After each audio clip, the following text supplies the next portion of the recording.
Orient bell tiles studio से आप देख रहे हैं एबीपी न्यूज। नमस्कार, एबीपी न्यूज पर हाजिर हूं मैं रोमाना इसार खान। मणिपुर में फिर से हिंसा भड़क गई है। 30 घर स्वाहा हो गए। मणिपुर के उखरुल के लिटान गांव में फायरिंग हुई है।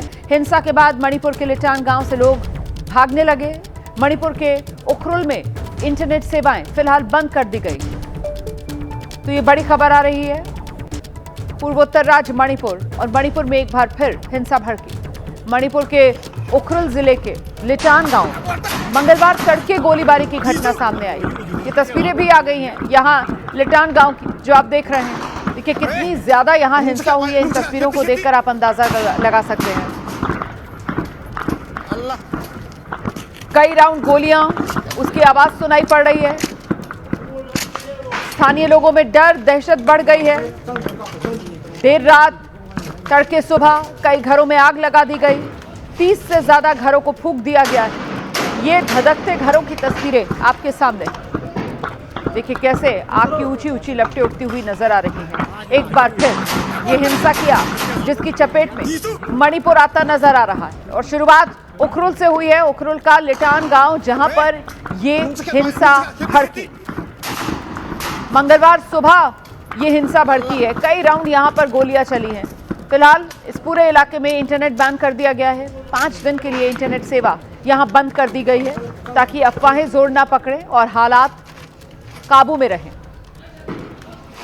तो स्थिति बेहद तनावपूर्ण होती हुई मणिपुर में।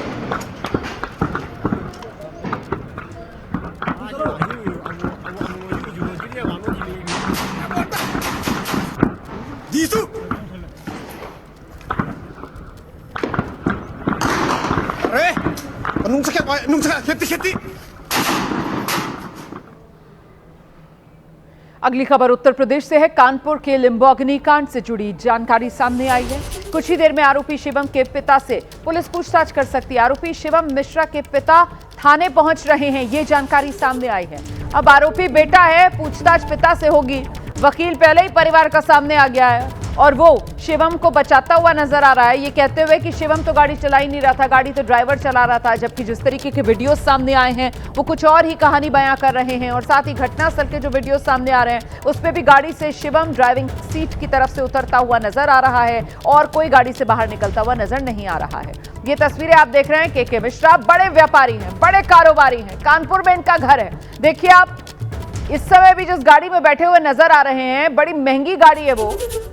और जो गाड़ी जिसकी वजह से हादसा हुआ है, जो आरोप इनके बेटे पर है कि बेटा गाड़ी चला रहा था लिम्बोर्गिनी, वो तो करोड़ों की गाड़ी है, 9 करोड़ की करीब गाड़ी है वो।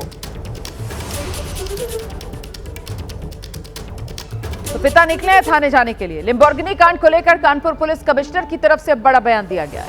वो दावा कर रहे हैं आरोपी शिवम मिश्रा अस्पताल में भर्ती हो गया है। उसके पिता से कुछ देर में पूछताछ होगी। और साथ ही पुलिस कमिश्नर रघुबीर लाल ने बता दिया कि गाड़ी शिवम मिश्रा ही चला रहा था। इन्वेस्टिगेशन चल रहा है। जैसे मैंने बताया था पहले, उसमें उनका नाम नहीं था, विवेचना में उनका नाम आ चुका है शिवम मिश्रा का। और हमारी पुलिस उनसे पूछताछ करने के लिए उनके घर पे गई है। उनके घर से ये संदेश मिला है कि लड़का जो है हॉस्पिटलाइज है। उनके पिताजी को क्वेश्चन बुलाया गया है, वो बातचीत करेंगे। और उनका ये कहना है कि हम पुलिस को सहयोग करेंगे पूरी जांच में, और जो विधिक कार्रवाई की जो अगली मैं सब बता मेरे साथ ये क्या कर रहे हैं? ऐसे मीडिया ऐसे सर कुछ बता दीजिए सर, क्या बातचीत हुई है, कुछ बता दीजिए सर। बाबूजी आराम से करा लो भैया, फिर जाएंगे भैया, पीछे आ जाओ। थोड़ा सा ऐसा व्यवहार करेंगे। मैं ये पूछ रहा हूँ, ऐसा व्यवहार बता दीजिए सर भैया, कुछ बता दीजिए सर।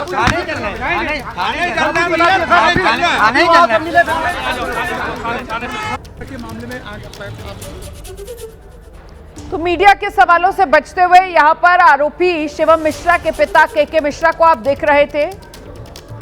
पुलिस थाने पहुंचे और पुलिस के सवालों का जवाब दिया। पुलिस ने क्या इनसे सवाल पूछे, क्या इन्होंने जवाब दिया है, सूत्रों के हवाले से इसको लेकर जैसे ही कोई जानकारी आएगी आपको बताएंगे। फिलहाल पुलिस की तरफ से ये जानकारी साझा की गई है कि परिवार ने ये बताया है कि शिवम जो है वो अस्पताल में भर्ती है, इस वजह से पिता आ रहे हैं थाने पूछताछ में जवाब देने के लिए। 2 दिन बाद आरोपी तक क्यों नहीं पहुंच पाई कानपुर पुलिस, ये तो सवाल बड़ा हो गया ना। कटघरे में है कानपुर पुलिस, किसके दबाव में काम कर रही है कानपुर पुलिस? अमीर लोग हैं, रसूखदार लोग हैं, बड़े पैसे वाले लोग हैं। इसी वजह से क्या कानपुर पुलिस इन लोगों को लेकर इतनी नरम है? पुलिस से पहले आरोपी का नाम क्यों छिपाया था? 24 घंटे तो पुलिस की जबान पर आरोपी का नाम आने में लग गए। आरोपी अगर आम आदमी होता तो जरा सोचिए पुलिस क्या करती। इतना वीवीआईपी ट्रीटमेंट शिवम को क्यों दिया जा रहा है? क्योंकि वो अमीर है, क्योंकि वो रईसज़ादा है। कानपुर में कानून के हाथ छोटे क्यों पड़ गए, ये सवाल बड़ा है। कानून के हाथ तो लंबे होते हैं, लेकिन कानपुर में ऐसा लग रहा है कि कानून के हाथ बड़े छोटे हो गए। सीधे आपको लेकर चलेंगे, हमारे साथ हमारे सहयोगी विवेक इस वक्त मौजूद हैं। विवेक से पहले जानते हैं, विवेक ये आरोपी के पिता पहुंचे हैं थाने, पुलिस ने वहां पर उनसे क्या सवाल जवाब किया, इसको लेकर कुछ जानकारी मिल रही है? देखिए, लगभग 45 मिनट पहले जब आर्य नगर के अपने आवास से जो के मिश्रा हैं वो वहाँ से निकल रहे थे और उस दौरान जब मीडिया ने उनसे सवाल जवाब करने की कोशिश करी तो उन्होंने कहा कि वो ग्वालटोल थाने ही आ रहे हैं और हमारी मौजूदगी इस वक्त उसी थाने पर लगभग पौन घंटे से अधिक का वक्त हो चुका है। हालांकि उनके घर से और इस थाने की दूरी लगभग 3 किलोमीटर है, लेकिन वो अभी तक यहाँ पर नहीं पहुँचे हुए हैं। सूत्रों के मुताबिक वो कोर्ट गए हुए हैं, क्योंकि जिस तरीके से जो बेल की एप्लीकेशन गई थी उसमें संभवतः वो पैरवी करने के लिए वहाँ कुछ वकीलों से मिलते जुलते हुए फिलहाल लोगों का अनुमान है। सूत्र बता रहे हैं कि फिलहाल वो उनसे मिल रहे हैं और उसके बाद थोड़ी देर बाद वो यहाँ पर थाने जो है आएंगे। यहाँ पर जो एसीपी हैं वो भी इस वक्त आ चुके हैं। आपको बता दें कि मैं आपको जरा सा रोक रही हूँ, मतलब आप ये कह रहे हैं कि साहब अभी तक पुलिस के हाथ तो आया नहीं है आरोपी शिवम, लेकिन उसकी आसान राह करने के लिए पहले से ही उसके लिए बेल का मामला जो है वो अदालत में पहुंचा दिया गया है। उसी सिलसिले में पिता जो है घर से निकले तो थाने नहीं, पहले कोर्ट पहुंचे। वो कोर्ट परिसर की तस्वीरें थी, मतलब जो अभी हम दिखा रहे थे दर्शकों को। बताइए विवेक। जब बिल्कुल देखिए, अभी जब वो पिता घर से निकले तो उन्होंने यही कहा कि वो थाने आएंगे, लेकिन फिलहाल वो थाने नहीं आए हैं। सूत्रों के मुताबिक वो संभवतः कोर्ट गए अपने वकीलों से मिलने के लिए, और क्योंकि आज उनके वकीलों द्वारा जो बेल एप्लीकेशन है वो बड़ी, हालांकि उसमें भी टेक्निकल कुछ ग्लिचेज हैं, क्योंकि जिस तरीके से वकील की तरफ से ये कहा गया कि जो गाड़ी है वो ड्राइवर चला रहा था, लेकिन अब पुलिस की विवेचना में जो चीज़ें वो निकल के सामने आ गई हैं कि गाड़ी जो है वो शिवम खुद चला रहा था। तो अब क्या जो कोर्ट में बेल एप्लीकेशन है, क्योंकि अगर वकील ये दलील दे रहे हैं कि ड्राइवर गाड़ी चला रहा था, तो क्या उसमें उन्होंने शिवम मिश्रा का नाम रखा है या फिर वो ड्राइवर के नाम पर गए हैं? ये तमाम ऐसी चीज़ें जो अभी भी उहापोह की स्थिति बनी हुई, क्योंकि पुलिस के पास कोई भी स्पष्ट जवाब नहीं है। हालांकि सीपी ने जिस तरीके से बात कही कि उनकी विवेचना में शिवम का नाम निकल के सामने आया है और कानून सबके लिए बराबर, ऐसा सीपी का दावा है। और उन्होंने ये बात भी कही कि जिस तरीके से इस पूरे मामले एक इंस्पेक्टर को लाइन हाजिर किया गया, उसका कसूर इतना था कि इस पूरे मामले में वीवीआईपी ट्रीटमेंट देना, और ये जो सामने जो लैम्बोर्गिनी गाड़ी खड़ी हुई है इसको जिस तरीके से कवर से ढका गया, इस पूरे मामले में इंस्पेक्टर को लाइन हाजिर भी जो है वो किया गया है। और ये देखिए, ये जो लैम्बोर्गिनी गाड़ी है ये भी दिखी यहाँ पर आपको खड़ी मौजूद दिख रही है, और ये गाड़ी इस वक्त जो है यहाँ के आसपास के लोगों के लिए एक तरीके से कौतूहल का विषय बनी हुई। तमाम जो देखिए बच्चे हैं ये आकर के बार बार गाड़ियों को देख रहे हैं, गाड़ी का जो शीशा है वो भी अंदर टूटा हुआ आपको दिखाई दे रहा है, और इस तरीके से सुबह से सैकड़ों लोग जो है वो अंदर की तरफ में आ रहे हैं, देख रहे हैं कैसी गाड़ी है, क्या है। तो गाड़ी अपने आप में कौतूहल का विषय है, और इतनी महंगी गाड़ी, और उसके बाद बहुत शुक्रिया आपका इस तमाम जानकारी के लिए विवेक।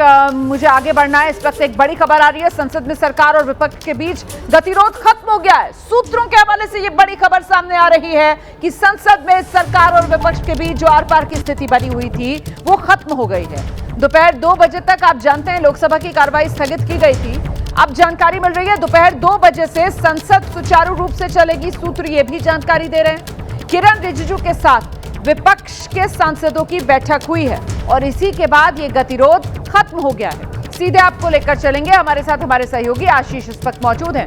आशीष, विपक्ष तो अड़ा हुआ था कि पहले राहुल गांधी को बोलने दीजिए, उसके बाद ही सदन में कोई और काम होगा, तो अब ये सहमति कैसे बनी है? गतिरोध पक्ष विपक्ष का कैसे खत्म हुआ है?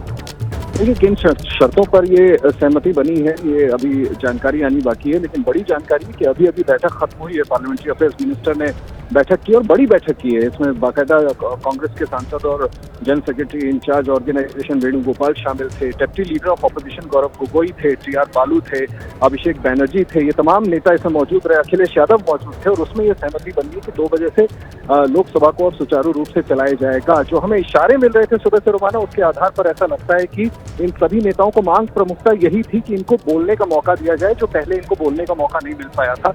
मुझे लगता है कि सरकार की कुछ शर्तें विपक्ष ने मांगी और विपक्ष की शर्तें सरकार ने मांगी है। संभव है कि इनको बोलने का मौका दिया जाएगा और इसी बेसिस पे ये सहमति बनी है कि अब जो लॉकडाउन था लोकसभा में और संसद नहीं चल पा रही थी, खास करके लोकसभा, वो अब ये सोर्सेस क्लेम करते हैं और हमें टॉप सोर्सेस से जानकारी मिली है कि 2 बजे से संसद को सुचारू रूप से चलाने पर सहमति बन गई।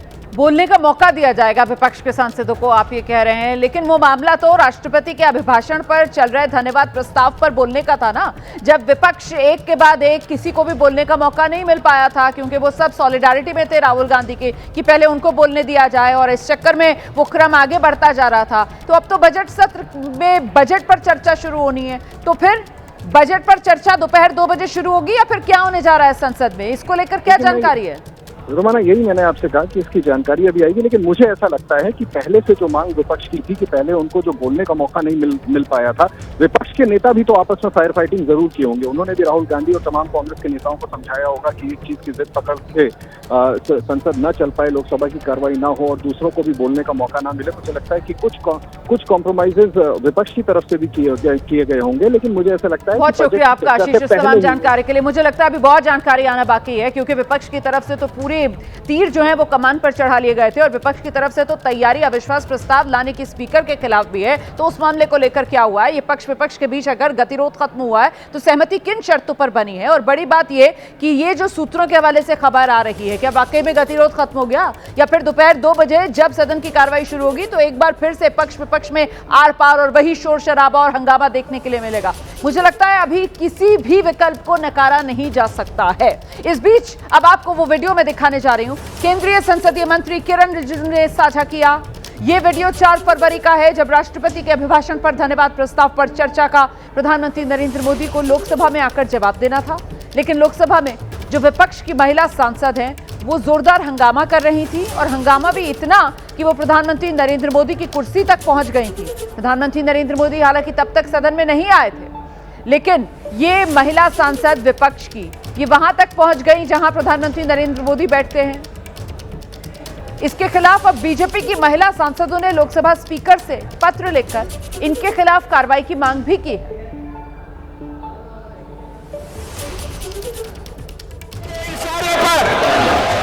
उनके जो एक कार्रवाई करी हमारे दिनांक 5 फरवरी 2026 को 11 बजे के लिए जो सभापति के कुर्सी पे बैठे थे उनके ऊपर कागज फाड़ करके फेंके।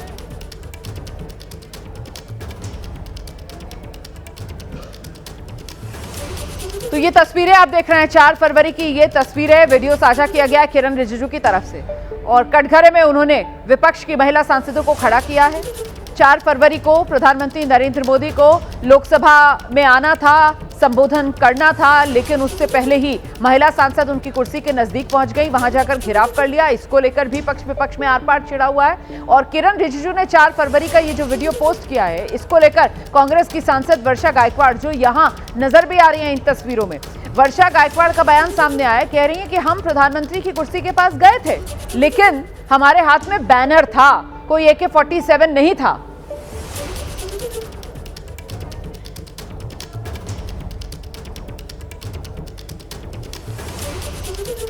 वर्षा जी, आप लोग जो है जब प्रधानमंत्री को उस दिन जो है बोलना था, जब वो नहीं आए थे तो आप लोग जो है वहां पर प्रधानमंत्री की कुर्सी के पास पहुंचे थे, तो किरण रिजिजू ने उसका जो वीडियो भी ट्वीट किया है कि अगर हमारी महिला सांसद आ गई होती है सामने तो माहौल खराब हो जाता।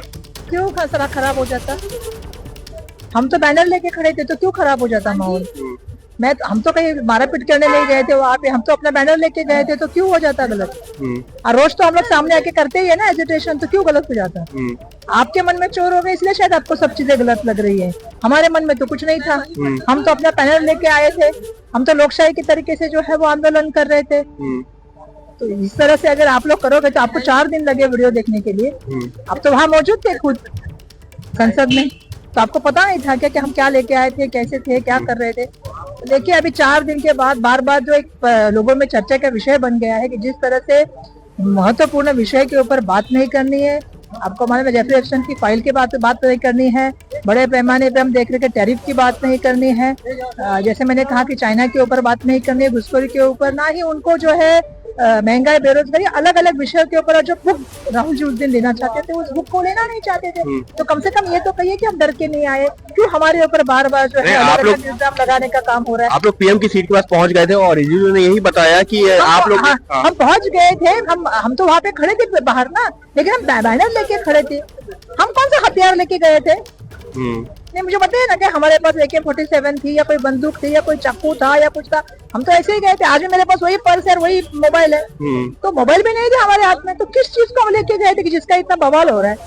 और उनके साथ लोकसभा में सुरक्षा को लेकर बीजेपी की महिला सांसदों ने भी स्पीकर को चिट्ठी अब लिखी। बीजेपी सांसद हैं मालविका देवी, वो कह रही हैं कि स्पीकर ने तो लोकतंत्र की रक्षा की है। उन्होंने जिस संयम के हिसाब से लोकतंत्र की रक्षा की 4 फरवरी को, वो बहुत ज़रूरी था, क्योंकि जिस हिसाब से लोग चढ़ गए थे टेबल पे वो गलत था, और जिस हिसाब से लेडी एमपीज भी आए थे इस तरफ वो भी गलत था, और उन्होंने संयम रखा, लोकतंत्र की रक्षा की, इसलिए उनको बहुत बहुत धन्यवाद। स्पीकर सर ओम बिरला जी को बहुत बहुत धन्यवाद। तो सुना आपने कैसे पक्ष विपक्ष आमने सामने आ गए हैं इस पूरे मुद्दे को लेकर। 4 फरवरी का ये वीडियो है जो साझा किया गया किरण रिजिजू की तरफ से, और साथ ही इस मामले को लेकर अब जो बीजेपी की महिला सांसद हैं उन्होंने भी स्पीकर को चिट्ठी लिख दी।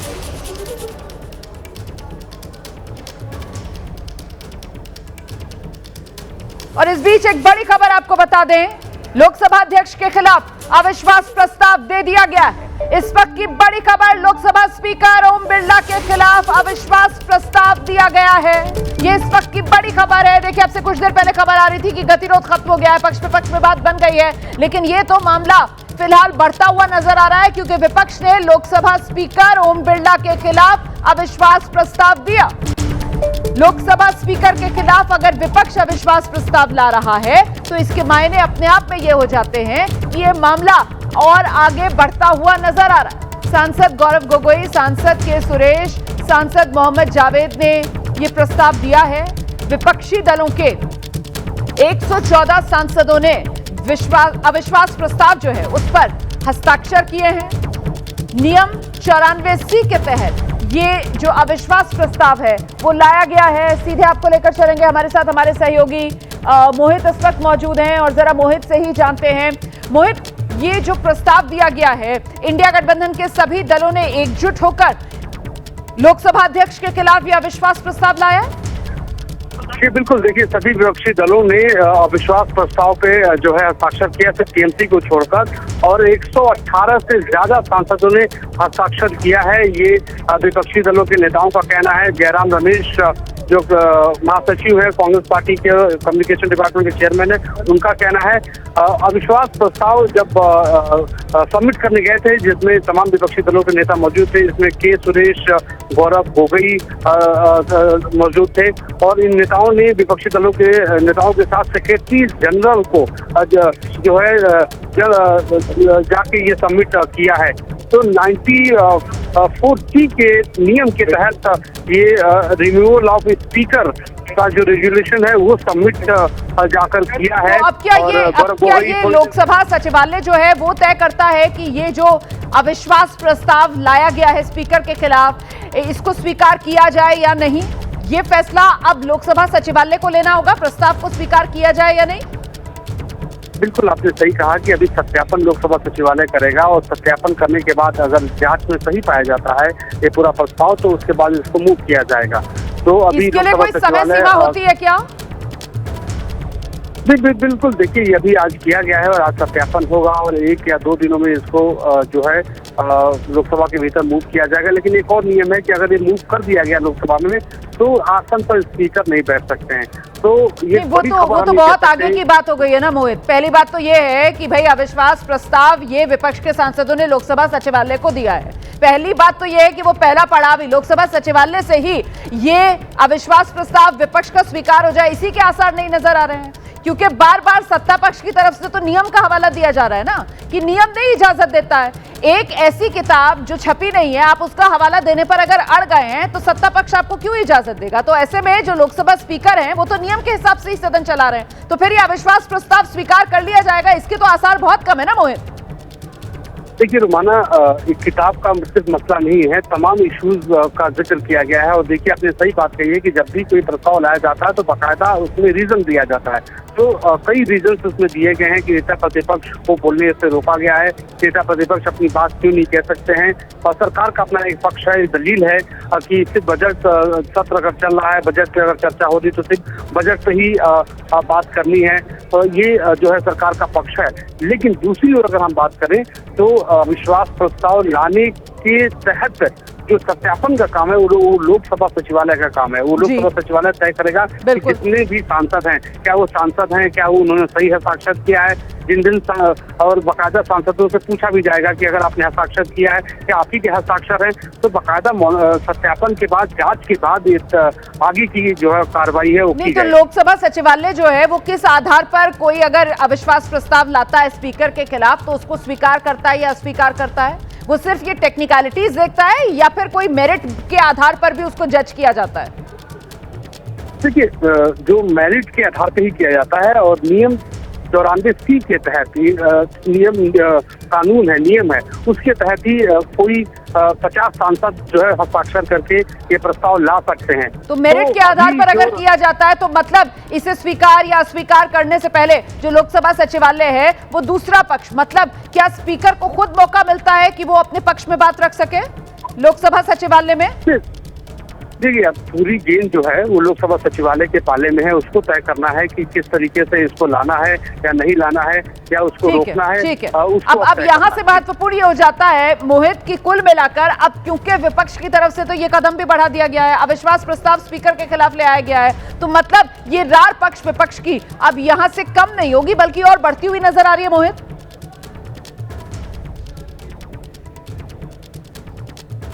मोहित मेरी आवाज मिल रही है आपको?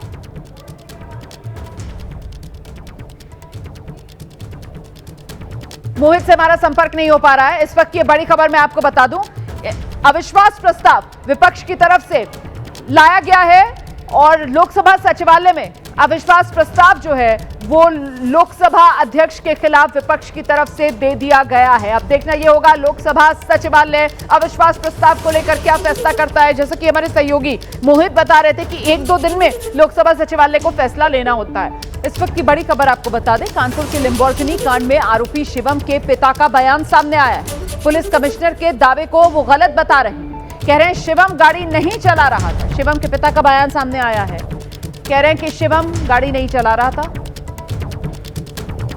पुलिस की तरफ से जो दावा किया गया है उसको खारिज कर रहे हैं शिवम के पिता। अदालत भी गए थे शिवम के पिता आज।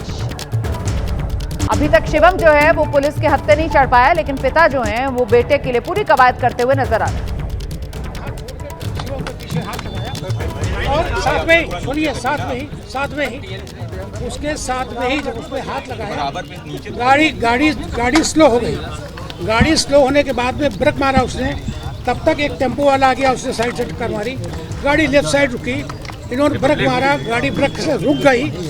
रुक जाने के बाद में फिर वो ड्राइवर ने उसकी अचेत अवस्था देख के परेशान हो गया। गाड़ी उसका शीशा नहीं खुल रहा था, पीछे सिक्योरिटी जो आ रही थी उसने देखा कि परेशान है, भैया आगे झुके हुए हैं। भैया को झुका देख के अरे भैया मैं पूरी फोटो भी दूंगा, परेशान मत हो, आप पूरी बात शांति से सच्चाई सुननी तो सुनिए। उसके बाद जब वहाँ से वो उसने देखा तो अंदर से ड्राइवर इसी तरीके से भड़बड़ाने लगा। सिक्योरिटी ने आके देखा कि दरवाजा उसका लॉक ऑटोमेटिक हो गया। उन्होंने उसको देखा कि खुल नहीं रहा, अंदर से ड्राइवर परेशान है, उसका हाथ इधर है, इधर से परेशान है, तो उन्होंने उसको ठोका, नहीं खुला, शीशा भी नहीं। तो उन्होंने मुंबई से जिस तरीके से तोड़ के उसका शीशा खोला, तो अंदर हाथ डाल के जैसे कि उन्होंने दरवाज़ा खोला, बहुत मुश्किल से दरवाज़ा खुला। जैसे दरवाज़ा खुला तुरंत ड्राइवर भी बहुत घबरा गया था, उतर के बाहर आया और उसने उनको पकड़ के खींचने की कोशिश की। ड्राइवर छोटा था, नाटा था, खिसक गया। पीछे वो लोग जो हमारे सिक्योरिटी थे उन तुरंत पकड़ के उसी बेहोश की हालत में, उसी हालत में उनको निकालने के बाद में उनको वहाँ से जब घर आए हैं हमारे पास में, तो मैंने तुरंत डॉक्टर जो हमारे यहाँ इलाज करते हैं दिल्ली, उनसे मैंने बात किया। उन्होंने कहा कि इनको किसी भी हालत में भेज दीजिए।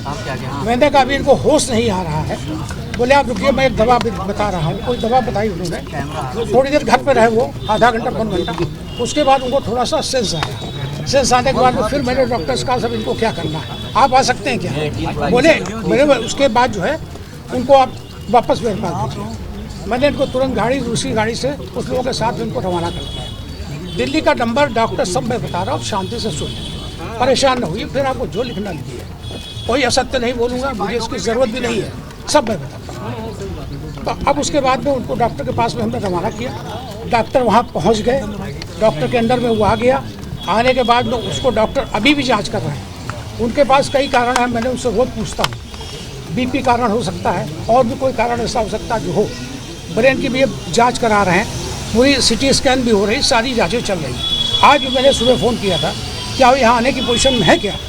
बोले 1 आध दिन का मुझे समय दीजिए, मैं खुद लेके उनको ले आ जाऊँगा। क्योंकि मैंने एक बात कही, देखो यहाँ पर शिवम के नाम FIR हो चुकी है।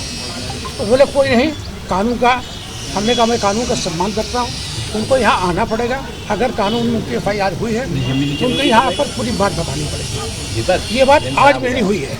अब आज जो चीज़ इसके अलावा एक आदमी प्रश्न करे, हर चीज़ करें। आप बता रहे हैं कि गाड़ी ड्राइवर चला रहा था, लेकिन जो मौके का वीडियो सामने आया उसमें शिवम को ड्राइविंग सीट से निकाला गया है। शिवम को ड्राइविंग सीट से निकाला गया, उसका प्रॉपर आप वीडियो फिर से देख लीजिए।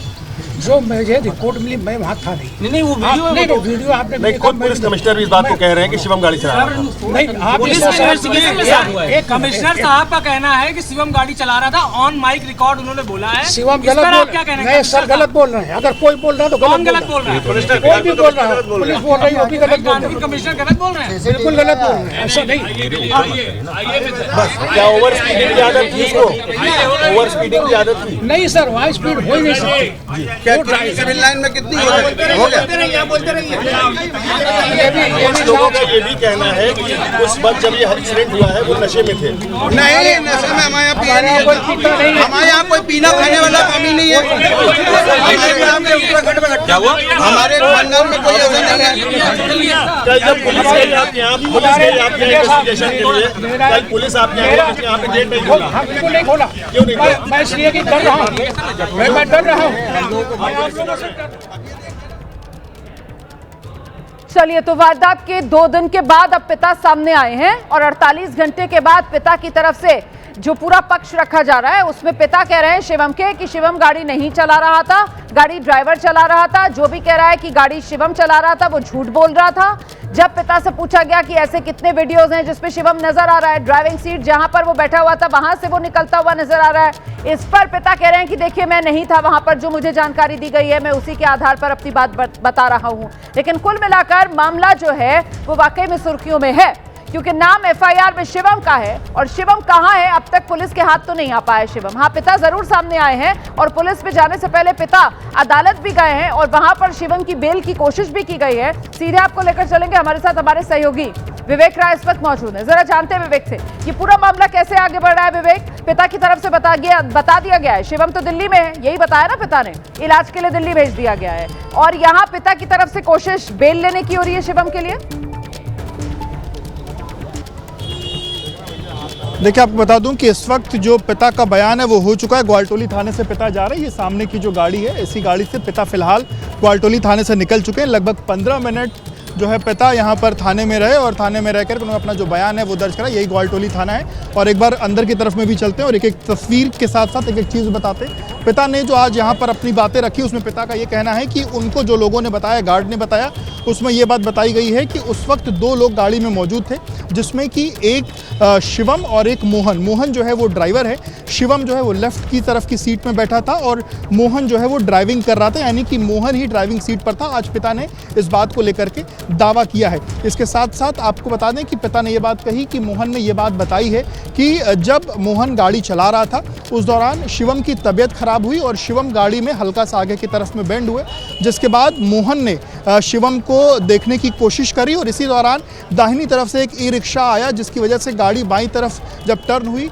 और उसी दौरान बाईं तरफ में जो बाइक खड़ी थी उसमें बाइक लड़ी और इसके बाद गाड़ी आगे जाकर के रुक गई। और जब इसी दौरान ड्राइवर ने शिवम को जब देखने की कोशिश करी और कोशिश की कि उसको बाहर निकाला जाए, इस दौरान गाड़ी पूरी तरीके से लॉक हो गई और उसके बाद मोहन जो ड्राइवर था उसने जो पीछे के गार्ड्स थे उनसे बातचीत करी और वो गार्ड्स अब आगे आए और उन्होंने ही फिर जो ड्राइविंग सीट का जो शीशा है वो तोड़ा और उसके बाद ड्राइविंग शीशा का जो उधर का शीशा है वो तोड़ने के बाद और उसी कारण दाहिनी तरफ से उन्होंने पूरा का पूरा बताया क्या सिनेरियो हुआ जो उनको जानकारी मिली। सवाल तो ये है कि शिवम, जिसको इस समय कानपुर पुलिस के सामने होना चाहिए था, उसको लेकर पिता की तरफ से बता दिया गया ना कि वो है ही नहीं कानपुर में, उसको दिल्ली भेज दिया उन्होंने इलाज के लिए, पिता ने यही बताया ना।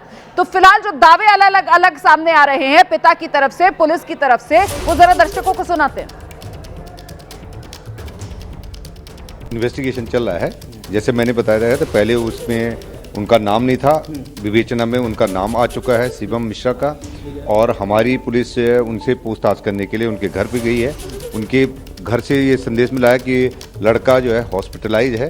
उनके पिताजी को बुलाया गया है, वो बातचीत करेंगे और उनका ये कहना है कि हम पुलिस को सहयोग करेंगे पूरे जांच में और जो विधिक कार्रवाई की, जो अग्रिम विधिक कार्रवाई है उसके हिसाब, कानून के हिसाब से की जाएगी। वो तो उनका कहना है कि ड्राइवर चला रहा था, लेकिन हमारी विवेचना, जब शिवम का नाम हमारी विवेचना में आने का मतलब है कि हम संतुष्ट हैं कि ड्राइवर शुभम है। तो वो कुछ भी बोलते रहे कि हमारी जांच, जो हमारे पास सीसीटीवी फुटेज है और जो हमारी विवेचना में, यार विवेचना में नाम आने के बाद ही उनका नाम जो है उसमें एफआईआर में लिया गया है। तो इसलिए वो अपनी बात करें, हम कोर्ट में अपना बात रखें कि ये गाड़ी खुद चला रहे थे। कुछ उसमें खराबी हो गई थी। जिस दिन ये घटना घटी है उसके एक दिन पहले मिस्त्री बाहर से आके उसने गाड़ी को कुछ ठीक किया, जो भी उसमें टेक्निकल प्रॉब्लम थी।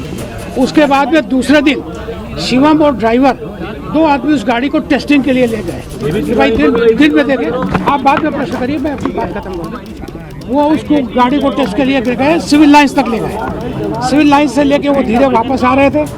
उसी बीच में जहाँ ये घटना घटित हुई है उसके पास, जब घटना घटित हुई है उसके पहले शिवम को कुछ झपकी आने लगी। ऐसा ड्राइवर को सोचने लगा कि इनको हुआ क्या, झपकी ऐसी लगने लगी। तो उन्होंने उसके एक हाथ छोड़कर शिवम के पीछे हाथ लगाया और साथ में ही, सुनिए, साथ में ही उसके साथ में ही जब उसमें हाथ लगाया, गाड़ी स्लो हो गई। गाड़ी स्लो होने के बाद में ब्रेक मारा उसने, तब तक एक टेम्पो वाला आ गया, उसने साइड से टक्कर मारी। जो जागरूक नागरिक हैं, अवेयर सिटीजन्स, उन्होंने ऑब्जेक्शंस दिया। ये कैसे हो सकता है? पिता का उम्र 25 साल, बेटे का उम्र 15 साल, 16 साल, ये संभव नहीं है। तो इसको इलेक्टरल रोल से हटाया जाए। ये फॉर्म 7 में दिया जाता है। जब फॉर्म 7 में ये दिया गया तो ममता बनर्जी ने बुला के अपने सभी नेताओं को कहा, जला दो फॉर्म 7, जला दो। ऐसे ऐसे गड्डी बना के फॉर्म 7 को जला दिया गया था। चकुलिया याद करिए, फरक्का वीडियो का याद करिए कहानी। यहां सब फॉर्म 7 जलाए गए थे। सुप्रीम कोर्ट ने संज्ञान में लिया और कहा कि खबरदार, फॉर्म 7 की सुनवाई होगी, स्टैट्यूटरी तरीके से सुनवाई होगी। अगर जिसने कंप्लेंट किया है, कंप्लेनेंट उपस्थित भी नहीं होता है, तो भी उस कागज का महत्व है। उस कागज में अगर कंप्लेंट किया गया है तो सुनवाई करना पड़ेगा। ये राजनीतिक रूप से काम नहीं चलेगा, सुनवाई करनी पड़ेगी। और अंत में सुप्रीम कोर्ट ने डीजी पुलिस, वेस्ट बंगाल के डीजी पुलिस को कहा है कि आप हिंसा रोकने में नाकाम है, इसलिए आपको हम शो कॉज करते हैं। डीजी पुलिस को शो कॉज किया गया है और कहा गया है पर्सनल एफिडेविट सबमिट करिए, पर्सनल एफिडेविट, कि आप हिंसा रोकने में क्यों नाकाम है। तो ये केवल डीजी पुलिस को एक तरह से शो कॉज नहीं हुआ है, ममता बनर्जी को शोकेस किया है सुप्रीम कोर्ट ने कल कि आप वायलेंस रोकने में अक्षम हैं और पर्सनल एफिडेविट दीजिए। डीजी पुलिस तो ममता बनर्जी के नीचे काम करते हैं, तो डीजी पुलिस को शोकेस होने का अर्थ होता है कि शो कॉज हुआ डीजी पुलिस, चेतावनी दी गई डीजी पुलिस को। इसका अर्थ है सुप्रीम कोर्ट ने चेतावनी दिया है ममता बनर्जी को कि आप फॉर्म 7 जला नहीं सकते हैं, आप इलेक्शन में जो ऑफिसर्स इन्वॉल्व है उनको धमका नहीं सकते हैं, उनको मार नहीं सकते हैं। उनका जीवन महत्वपूर्ण है, उनके जीवन की रक्षा करना आपका दायित्व है। अभी मैं पार्लियामेंट में सुन रहा था, न्यूज में सुन रहा था, ये अभिषेक बनर्जी कह रहे थे हम इम्पीच कर देंगे, हम सीईसी को हटा देंगे, इम्पीच कर देंगे। आजकल ये नया फैशन आया है, मतलब जिनको जनता इम्पीच करती है वो पूरे दुनिया को इम्पीच कर देंगे। क्या मजाक बना के रखा हुआ है? सुप्रीम कोर्ट ने ऑर्डर दिया तो आप सीईसी को इम्पीच कर देंगे? ऐसा नहीं होता है। लोकतंत्र में कानून के हिसाब से एसआईआर के मुद्दे को लेकर बीजेपी की तरफ से निशाने पर ममता बनर्जी को लिया जा रहा है और सुप्रीम कोर्ट की तरफ से जो बंगाल के डीजीपी को तलब किया गया है उसको लेकर बीजेपी निशाने पर ममता बनर्जी को ले रही है और कह रही है कि साहब ये कहीं ना कहीं ममता बनर्जी को कटघरे में सुप्रीम कोर्ट की तरफ से खड़ा किया गया है। उत्तराखंड की पुष्कर सिंह धामी सरकार विकास के साथ विरासत की नई परिभाषा गढ़ रही है। कुंभ 2027 भव्य, दिव्य, सुव्यवस्थित बनाने के लिए तैयारियां तेज कर दी गई और इस कुंभ में करीब 8 से 14 करोड़ श्रद्धालुओं के आने का अनुमान है। इसी को लेकर सीएम धामी ने एक अहम बैठक की है। घाटों का सौंदर्यीकरण, सुरक्षा, स्वच्छता, यातायात, ठहराव, भीड़ प्रबंधन की माइक्रो प्लानिंग पर विशेष ध्यान दिया जा रहा है। 2021 का कुंभ कोविड की वजह से सीमित रहा था, लेकिन अब जनवरी 2027 के कुंभ को ऐतिहासिक बनाने के लिए तैयारियां जबरदस्त चल रही हैं। देवभूमि उत्तराखंड की आस्था, परंपरा और सांस्कृतिक गौरव को नई पहचान देने का संकल्प लिया गया है। केदारनाथ धाम के पुनर्विकास से शुरू हुई ये यात्रा आस्था के केंद्रों को नई ऊर्जा देने की दिशा में एक ऐतिहासिक शुरुआत थी और इसके बाद हरिपुर कलसी में यमुना घाट का सौंदर्यीकरण, Mandirmala mission, Mahasu corridor, Haridwar Rishikesh corridor, ये सभी कोशिशें उत्तराखंड की सांस्कृतिक आत्मा को पुनर्जीवित करने की श्रृंखला बन गई। अब टनकपुर चंपावत स्थित शारदा घाट का पुनर्विकास इस संकल्प को आगे बढ़ा रहा है। 107 करोड़ रुपए से शारदा घाट और 85 करोड़ रुपए के इकोलॉजिकल कॉरिडोर कार्य आस्था, पर्यावरण और पर्यटन के संतुलन का सशक्त उदाहरण है।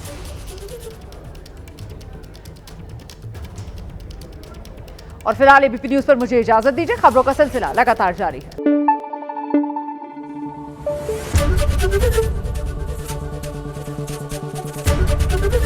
एबीपी न्यूज आपको रखे आगे।